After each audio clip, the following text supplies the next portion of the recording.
नहीं हो सकता।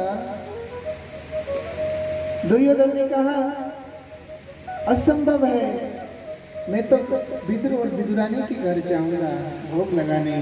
विदुर और विदुरानी उसी भीड़ में बैठे हुए थे। महाराज विदुर जी ने विदुरानी को कहा, अरे विदुरानी, मैंने कब भगवान को बोला खाने के लिए, आके भोग लगाना। विदुर जी ने कहा, मैंने तो कभी बोला ही नहीं भगवान को भोग लगाने के लिए। पक्का आपने बोला होगा, भूल गए होंगे बुढ़ापे में। बोले मैं कभी नहीं भूला, मैंने भगवान को कभी बुलाया ही नहीं अपने घर में, मैंने कभी बोला ही नहीं भोग लगाने के लिए। लेकिन कोई पता नहीं भगवान आ ना जाए, कहीं भगवान आ गए तो सारी व्यवस्था धरी की धरी रह जाएगी। तो ऐसा कर, घर में जाकर चौका बेलना कर, थोड़ी सी सजावट कर, मैं भगवान के लिए कुछ भोग लेके आऊंगा। क्या पता भगवान अगर आ गए तो हम क्या खिलाएंगे भगवान को, क्या भोग लगाएंगे ठाकुर जी को, क्या भक्षण करवाएंगे। तो जल्दी से जा, वहां पे जाके तैयारी कर, मैं थोड़ा सा बाजार से होके आता हूँ, कुछ माखन मिश्री दूध दही लेके आऊंगा। इतने में सज्जनों विदुर जी चले गए बाजार में, विदुरानी चली गई घर, और घर जाकर के सुंदर गाय के गोबर से लिपाई पोताई करी, अपने घर को सुंदर सजाने लगी, अपने घर को सुंदर श्रृंगार करने लगी। मेरे कन्हैया आ रहे, मेरे गोपाल आएंगे बोल के रास्ते में फूलों की सुंदर वर्षित करने लगी, फूल बिछाने लगी, सुंदर पत्रम पुष्पम फलम इत्यादि सुंदर एकत्रित करने लगी, तुलसी दल तुलसी मंजीरा तोड़ने लगी, बड़ी सुंदर। जैसे दरवाजे को खोला, गेट को खोलते ही भगवान का दर्शन किया, पीला पीतांबर धारण किया, मेरा परमात्मा वहां पे आया। मेरे प्रभु की नजरों में नजरें जब डाले, नजरों में नजरें डालते नजरें लड़ गई, जब नजरें लड़ गई तो बावरी होकर वहां पे झूमने लगी, नाचने लगी, गाने लगी। आज मेरे घर श्याम आ गए हैं, आज मेरे घर गोविंद आ गए हैं, आज मेरे घर ठाकुर जी आए हैं, आज मेरे घर श्याम सुंदर आए हुए हैं। ऐसा दिव्यता, ऐसे उन्मता, ऐसी मोर नाचने लगी उसके हृदय में, उसके दिल में, उसकी बावरी हो गई और वो झूमने लगी, गाने लगी, क्या बोलने लगी, मेरा सावरा सलोना गिरधारी सयोनी मेरा दिल ले गया, मेरा सावरा सलोना गिरधारी सयोनी मेरा दिल ले गया। मैं ये गाना नहीं, ठाकुर जी भगवान दर्शन दिए तो आपने क्या, मेरा सावरा मेरा सावरा मेरा सावरा सलोना गिरधारी सयोनी मेरा दिल ले गया, मेरा सावरा सलोना गिरधारी सयोनी मेरा दिल ले गया, मेरा सावरा सलोना गिरधारी सयोनी मेरा दिल ले गया, सयोनी मेरा दिल ले गया,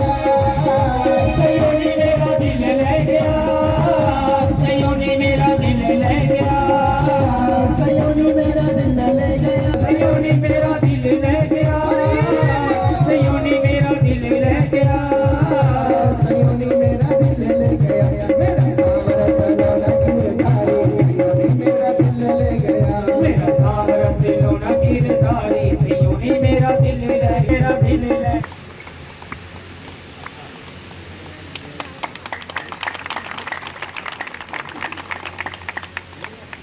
इसी रावल देव जी को, इनकी बहुत बहुत जो है कार्य, इनके लिए जोरदार ताली से अभिनंदन करें।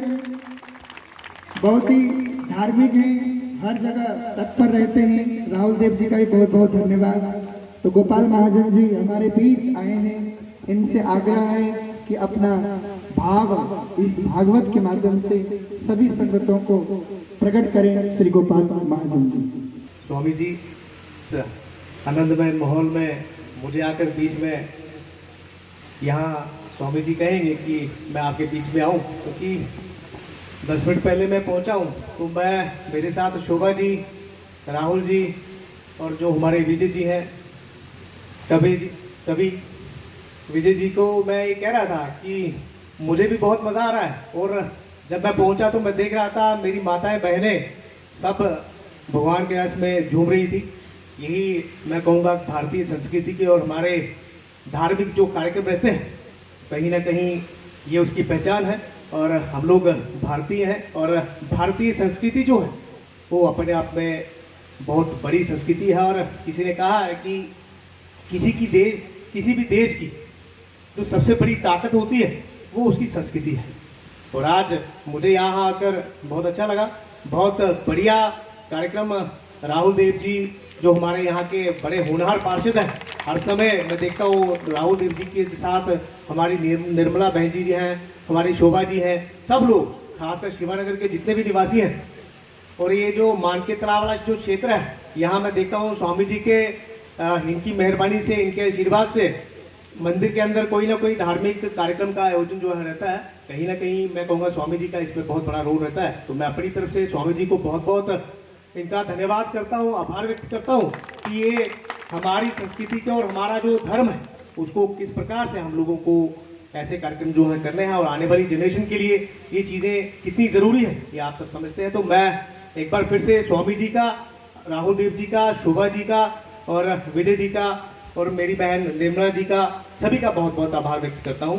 जिनमें हिस्सा लेकर माताएं बहनों की सेवा यहाँ पर कर रहे हैं, सबकी सेवा यहाँ पर कर रहे हैं। कहीं ना कहीं मैं कहूँगा उनको भी यहाँ पर आकर बहुत कुछ सीखने को मिलता है, क्योंकि भागवत गीता का ये रहस्य जो स्वामी जी हम सबसे शेयर कर रहे हैं। तो गीता में हर एक रिश्ते के लिए हमको किस प्रकार से अपने समाज में रहना, ये चीज़ें कहीं ना कहीं हमारी भागवत गीता में है। तो बच्चों ने यहाँ पे आकर मैं कहूँगा कि ज़रूर बहुत कुछ यहाँ से सीखा होगा और आने वाले हमारे जो हमारी आने वाली जनरेशन है वो भी इन सबसे बहुत कुछ सीख के जाएगी, ऐसा मेरा विश्वास है। स्वामी जी का एक बार फिर से बहुत बहुत आभार करते हुए राहुल देव जी का बहुत बहुत धन्यवाद करता हूँ। जय माता। थोड़ी जी सूची है, गल ये है कि 4 गलियां राम चौक दी, क्या तुझे पता हो? में श्री राम चौक के पास शिवरमत भागवत गीता जी का जो कथा शुरू हुई थी, जिसके कथावाचक स्वामी गौतम जी महाराज हैं।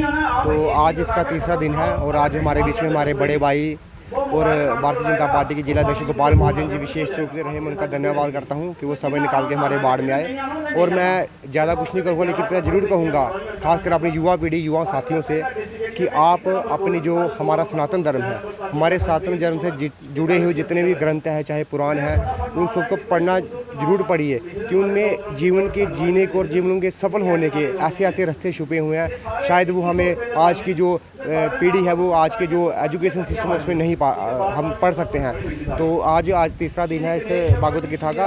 मैं एक बार पूरे कठुआ के लोगों से आह्वान करता हूं कि सब कठुआ की जनता बढ़ चढ़कर इस कथा का सिमरन करें, इस कथा को सुने और साथ ही साथ अपने जीवन को अगर मंगल में आपने करना है तो मेरा एक आपसे निवेदन है कि जीवन में एक बार भागवत कथा का जरूर पढ़ें, तभी आपका जीवन में सफल हो सकते हैं। और मैं शिवानगर वासियों का, तो सारे वासी, मेरे शिवानगर के निवासी, पूरी टोली, पूरी टीम, खासकर मेरे युवा साथी जो इस कथा को सफल बनाने में लगे हैं, उन सबका धन्यवाद करता हूँ। जय हिंद, जय भारत।